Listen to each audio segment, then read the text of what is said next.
6 months later, and the Fitbit Charge 5 is still my favorite out of all the devices I've used to date. This review is going to go over my experience with the device. I'm not going to break down every little feature of it. If you want to see that, head over to my unboxing video, but I want to give an update after using it for 6 months, what I think about this overall. So with that, I bought the Fitbit Charge 5 back on September 2nd of 2021. I actually pre-ordered this right off of the Fitbit.com website. When I got it, I received the following items. First and most important is the Fitbit Charge 5 device itself. In order to charge it, you will also get a USB-based charging cable that will magnetize onto the back of the Fitbit Charge 5. And also you'll receive 2 different size wristbands that you connect to it, which are a large and small band. Now I use the large at around a 7-inch wrist, so if you're around the same wrist size as me, that's what you'd probably use. But I didn't want to wait around at all in this review, so let's take a look at my pros and cons list, starting off with the pros.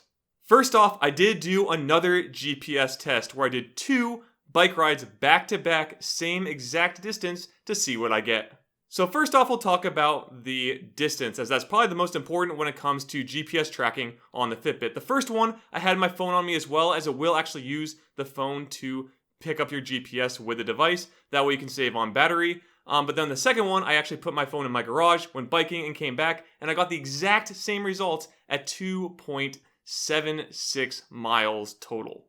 And what's good to see is I actually had improved GPS performance based on my 30-day review. So in the old review, there's a part where you kind of come off the road on the sidewalk, so it's not right on the road. The sidewalk comes a little off it, and the Fitbit actually picked this up both times. So I'm not sure if they improved the GPS software or firmware, but in this testing that I did, both times it actually picked up the correct location based on where the sidewalk was.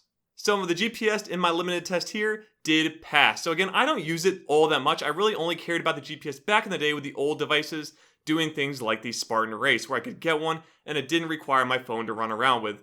Now I don't really use it that much. I actually don't do that much outside cardio. If I do any, it's on my indoor spin bike, the Renfo bike. So just know that I don't use it that much. It is on when I do my walks each day with my dogs, but other than that, it's not really something I use that much.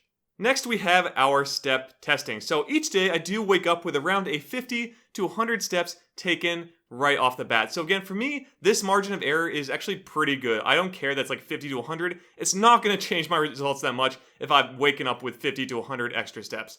For me, that's, I think, perfectly fine. Maybe you want to come up with exactly 0 each day, but I don't think any device is really going to do that. So just know, I think 50 to 100 steps starting your day is perfectly acceptable, especially since it's really not going to actually affect your results in the long run. So moving on, we do have how comfortable the Fitbit Charge 5 is. And as before, this is still the most comfortable of all of the Fitbit charges I've used. I really, really love the wrist strap and the feel of this device. Again, it kind of like loops in underneath the wrist strap itself, so you kind of latch it over and go underneath. And I found this works very, very well and is very comfortable. I hardly ever take it off. So just know this thing is pretty much on me 24/7 unless I have it charging.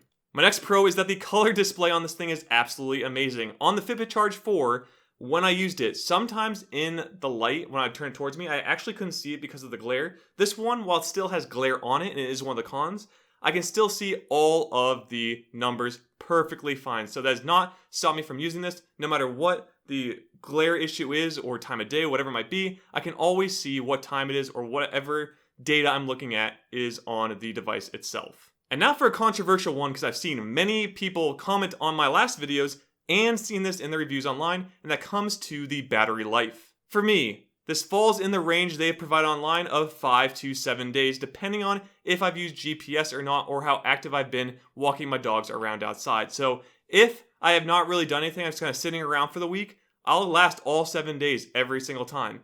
If I'm taking my dogs out for a lot of walks, or maybe I did like a bike ride or something, did an event, then it will drop to that 5-day mark if I'm using GPS. And note, if you have your phone on you or not, this can actually change the results as well, because from my understanding, it does switch to the phone's GPS if you do have that on you.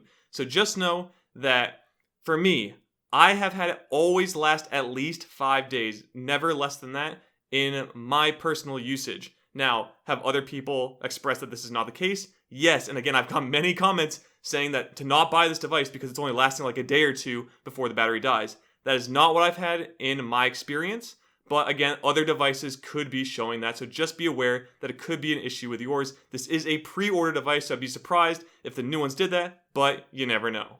So my next pro is that the device has never once crashed on me. So again, some of my older devices like the Fitbit Charge 4 would every once in a while just not wake up or just crash and restart. So for me, again, I don't know if I just got a really lucky device, but I've never ever had it actually crash during the day. Yes, I've had it run out of battery where I had to plug it in and restart it because I just didn't realize it was so low on battery. But other than that, I've never had it actually crash based on software or even hardware.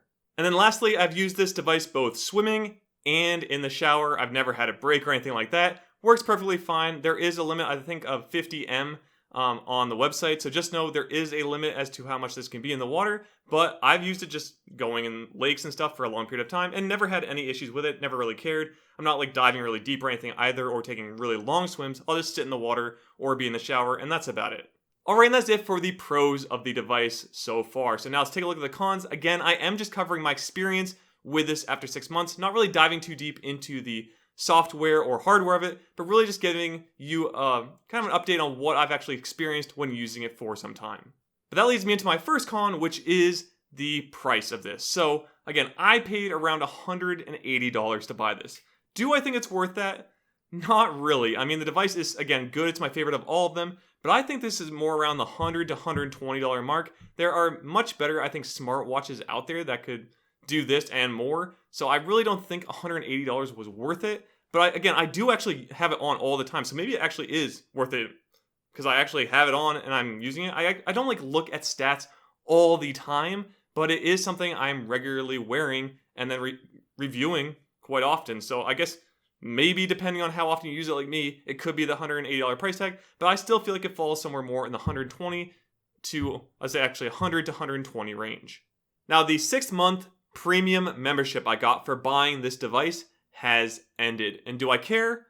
Absolutely not. I'm not paying for this anymore. Again, I'm not someone who likes memberships for the most part. When it comes to anything fitness related, that's why I work out at home. Pretty much everything I have is non-membership, except for maybe what I buy for food. But outside of that, I really do not pay memberships for the things I own and use.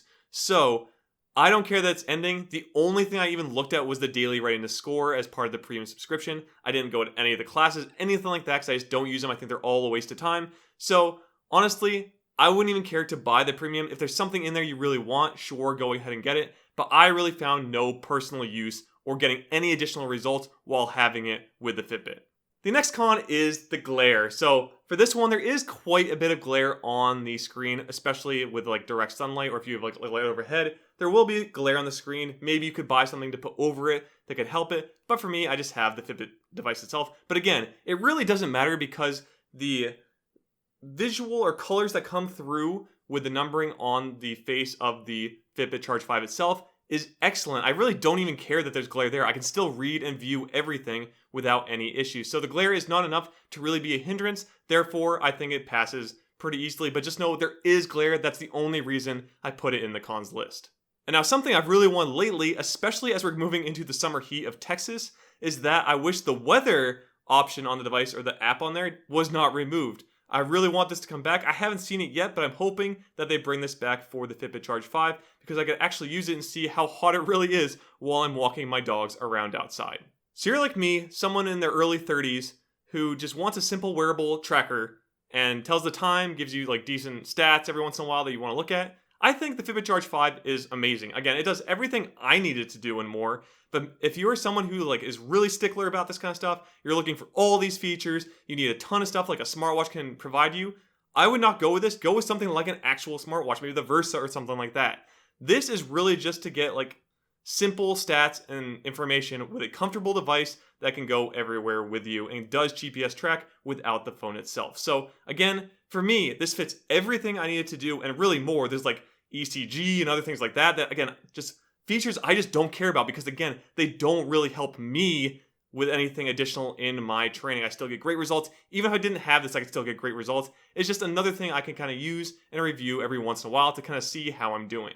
But I hope you enjoyed this review. If you did, make sure you check out the unboxing to see more of the actual features you get right out of the box, or what I got out of the box with my device. But with that, remember to be fit and game on.